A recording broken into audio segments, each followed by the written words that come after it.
Yo guys, this is AFB. Welcome back to a brand new video. Welcome back to the channel. Today we are back with the match review for Heidenheim 0, Chelsea 2. Chelsea win in the Conference League game 4 and a quite comfortable win. So before we do get into the match review of the game, please like, subscribe, hit the bell notifications to know every time I upload a video. First link in the description is my streaming channel, my second channel. Go and check those out. It'd be very much appreciated.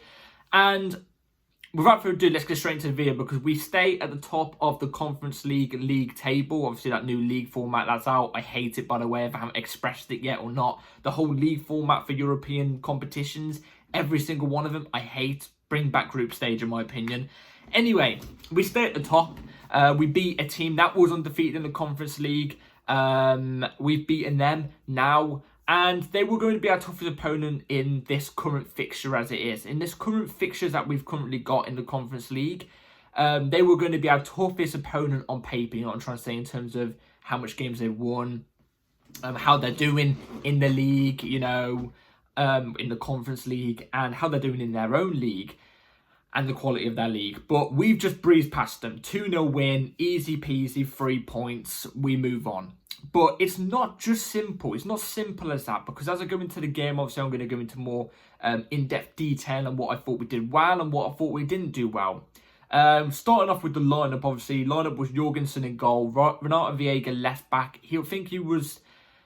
Renato Viega left back, and it was Disasi at right back. Disasi got the armband today, which I thought was atrocious. I thought him at right back, just him at right back is awful choice. But then giving the captain armband, I don't even know. But them two as fullbacks today, they weren't great, but they seemed like fullbacks. There was no inverting or anything like that. They seemed like modern fullbacks today. Is that just me? I don't know. But we went those two at fullbacks. Tosin and Badia Shields are two centre-backs. We then went with a double pivot of Drewsbury Hall Cassidy, which I was happy to see. Mudryk off the left, and Nkunku in the 10, which I was gassed to see. I didn't even realise Sancho was fully back yet, but Sancho was off the right. And then Mark Gu, again, another one that I was really gassed to see as an ST. There's a couple of names in there I was really, really happy to see. I was really happy to see the duo pivot of Cassidy, Drewsbury Hall. I was excited to see how Mudryk got on and stuff like that. And Nkunku in the 10, Gu. I was really interested. I thought, look, it is a second team. It's what we all thought. But, like, how is this going to play out? How's it going to play out?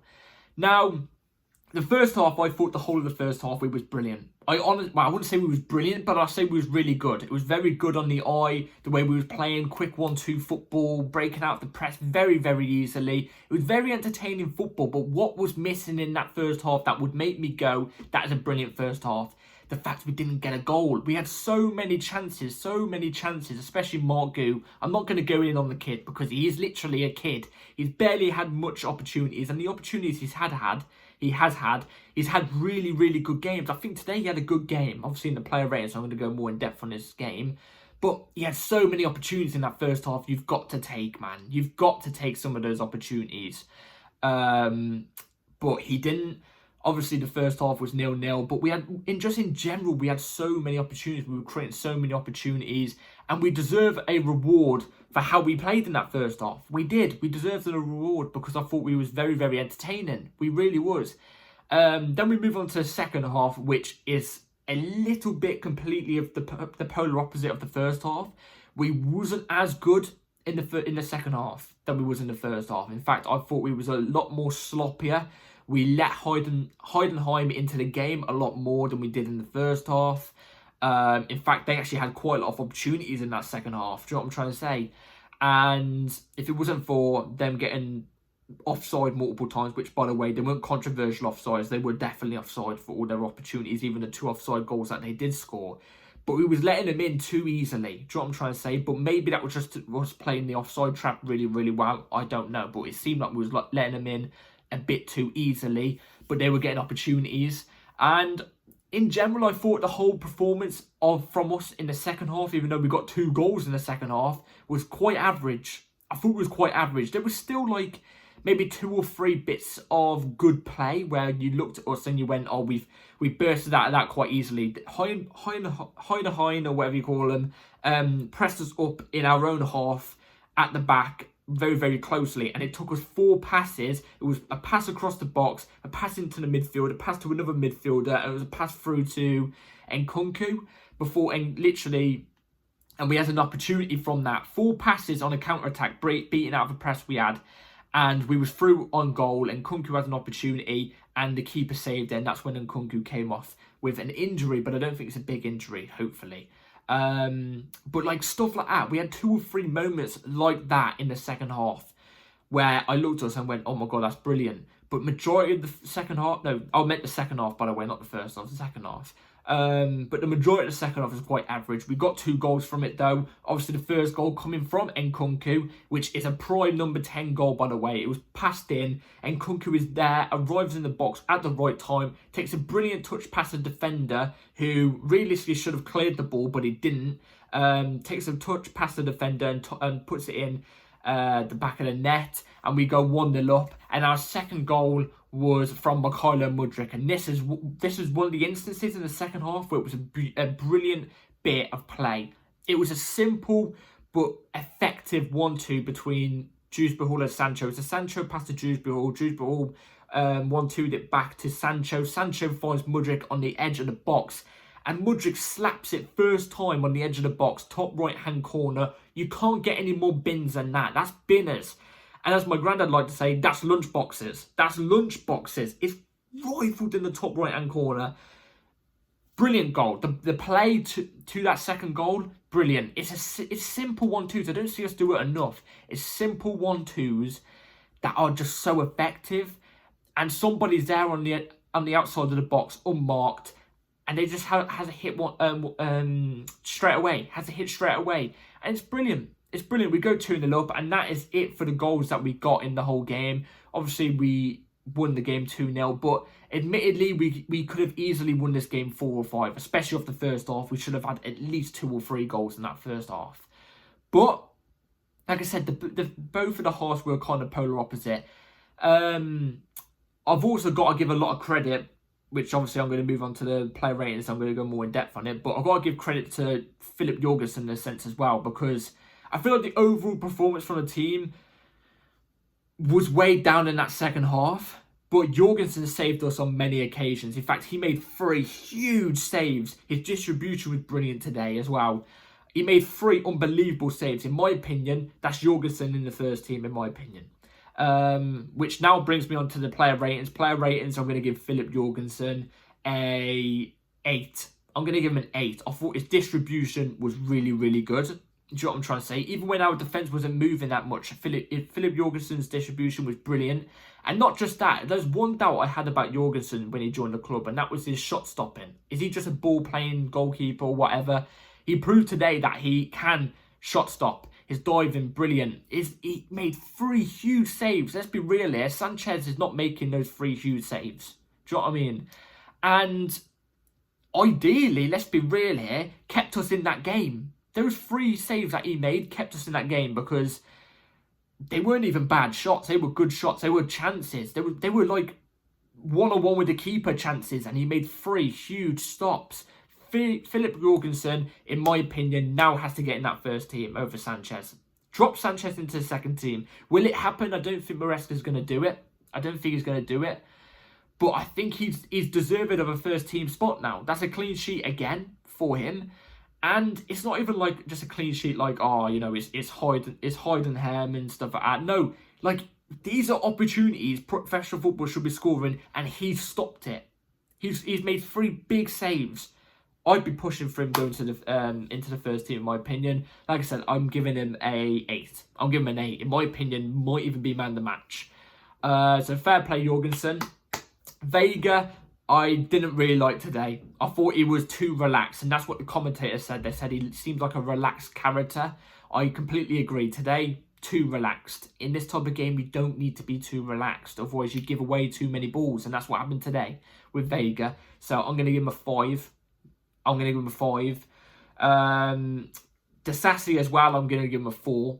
Misplaced passes a constant amount of time. Was being intercepted off the ball easily. And, you know, just standard just standard Disasi performance. I've got to be honest, I don't rate him. I really don't. I get it, right back's not his position, but I just don't rate him. I just don't. I'll give him a 4. I'm now going to say Badiashile and Tosin. Badiashile was definitely, I feel like, the worst one out of the two, because I feel like Badiashile, again, it's like he lacks concentration sometimes. And in my opinion, at the moment, I think he lacks consistency. His passes, though, going forward were quite decent, though. Overall, I think he was a 5. And Tosin Adebayo, I thought, had a decent game. I didn't think he was anything blockbuster. I'd say a 5.5. But again, passes going forward, those over the top through balls we were spraying in that first half to Mark Gu and Nkunku, who were making brilliant runs over the top, were perfect. And they were both from Badiashile and Tosin Adebayo, but more from Tosin Adebayo than Badiashile. We saw it more frequently and more better output on those passes. You know what I'm trying to say? So there were more direct passes from Tosin than they were with Badiashile. So, I mean, his recovery today, whenever he got caught out in possession, was really, really good as well. So I would give Tosin a 5.5. Then I'm moving on to Cassidy. Cassidy was solid today. Unfortunate to get a red card. In my opinion, the first yellow he had, fair enough. But the second one, nah, I'm sorry. That's BS. That's BS. And it's not just because it was literally in the last 10 seconds of the game. No, it's literally so soft. You can't give a red for that. I'm sorry. No, it's not even a second yellow worthy. It's warning, if that. But overall, I thought defensively brilliant. I thought going forward he was brilliant. He was picking out the right passes. He was keeping it simple. He wasn't doing anything extravagant. You know, for the position he was playing in today, he was doing everything perfectly. I'll give him a 6.5. I thought it was really good. I want to see more of him, honestly. I want to see more. Different to Drewsbury Hall. Drewsbury Hall wasn't great today. He was part of the 1-2 with Sancho to set up the Mudryk goal. I get that, but overall his overall performance, I thought it wasn't that great. I thought it was quite lackluster, so I would say it was a 5. I've got to be honest. I expect better from him as well, because he's played a whole year under Maresca last season under Leicester. Like, I get it, different team, different scenario, I get it, but same manager. Do you know what I'm trying to say? So I'll give him a 5. I'd say Mudryk was, bar the goal, I wouldn't say he was that impressive. He was taking on his fullback a couple times, but a couple times he'd mess up and trip over the ball. Or sometimes he'd quickly rush the pass and not find the right pass. But he did score a great goal, and he wasn't awful. He was just a bit average overall. I'd say it was a 6.5, I've got to be honest. Nkunku in the 10 scored a really good goal, a proper number 10 goal. And I thought he was decent. First half, surprisingly, I don't think he was as good as the second half, but I still think he was decent in the first half. He was dropping back, dropping deep, linking up like Palmer does, except from just not as effective as Palmer when he's deeper down the pitch. Do you know what I'm trying to say? But he was keeping it simple, tidy, arrived at the right place at the right time, had 2 opportunities where he should have scored, by the way. The goal that we did, that 4-pass break out of a press, and he ended up, I think it was a hamstring injury or something. I still think he should have scored that goal, but he didn't. But I'll give him a pass for that one, because it did look like he was injured. And then there was one where he chipped it over the bar in the first half, way over the bar. He should be slotting that opportunity away. You're 1-on-1 with the keeper with loads of time. He should be slotting that away. His overall performance, though, I'd give him a 6.5. I thought it was okay. Actually, no, I'd give him a 7. I actually think he was very beneficial. If he didn't get the goal, I'd give him a 6. And Sancho's obviously better off the left than he is on the right. We know this. I think he was okay. It's his first game back. You've got to remember this. He has had an injury. He's getting over an injury. He was quite effective. My only problem with Sanchez is there was a couple of opportunities today where he could have took a shot by himself instead of setting up and trying to look for a pass. He looks for the pass too much. I want him to be a bit more selfish. Do you know what I'm trying to say? I want him to be a bit more selfish. It's the opposite to Madueke. Madueke is too selfish. Sancho's too generous. Do you know what I'm trying to say? I'd say he was a 6. I don't think he was bad. And Mark Gu up top, I've got to say he was a 5.5. But again, I wouldn't say he was that bad. I thought he was quite good. There was many opportunities he should have scored, despite his age or how inexperienced he is. As a professional footballer, you've got to be slotting some of those chances away. He had at least 5 chances he should have slotted away. But they weren't clear-cut, oh my God, I can't believe he missed it chances. Do you know what I mean? They were just, surely one of them's got to hit the back of the net. I don't know, but he puts himself about for the team. He makes himself available, makes the correct runs. I thought it was a 5.5. Subs, I'm not going to rate, but Felix came on, didn't really do much. But in all fairness, he did get put up to ST about 3 minutes after coming off the bench because obviously Nkunku came off. I can't lie, I've completely had a brain fart. I don't know who else came off the bench. Who else actually came off the bench? Should we... Let me quickly search this. You'll get a live thing here. I completely forgot who came off the bench. So there was... Oh, Chukwuemeka came on. Carney came on. Was okay. Did a couple of decent bits of link-ups. Decent dribbling. Tyree George also came on. I can't say much about him because he only got one touch of the ball. It was a pass. And same with Raksaki. He got it was a pass. That's all he got, so I can't rate him. Anyway. But overall, the performance, look, first half was really, really promising. In fact, I thought the first half was way better than the second half, even though we was more productive in getting the goals in the second half. But I feel like better on the eye and more entertaining to watch was more the first half. But look, a decent game at best today. All that matters is we get a win. Look, this competition, let's be real, we're too good for this competition. Not to sound arrogant or anything like that, we're too good for this competition. All of our players are way above this competition. We should blitz this competition with the second team, the whole of the competition. We should. All that matters is we got the win. That's all that matters. And there was promising parts of it. And some of the second team players had a good run out today. Players like Mark Gu as well. You know what I mean? Youth players getting a run. This has only boosted up their confidence, hopefully. So look. Successful day in my opinion. It's a successful day. We got the win. You know what I mean? So look, I'm happy we won. Good performance. Good seeing some stuff done right as well. Do you know what I mean? The football way better than last season's football under Pochettino as well. Do you know what I mean? So yeah, let me know in the comments down below what you all thought about the game. Please like, subscribe, hit the bell notification so you know every time I upload a video. And I'll talk to you guys later. Probably for the match preview for the Aston Villa game on the weekend. That's what it will be, Chelsea, Aston Villa. So yeah, take care, see you then, and peace.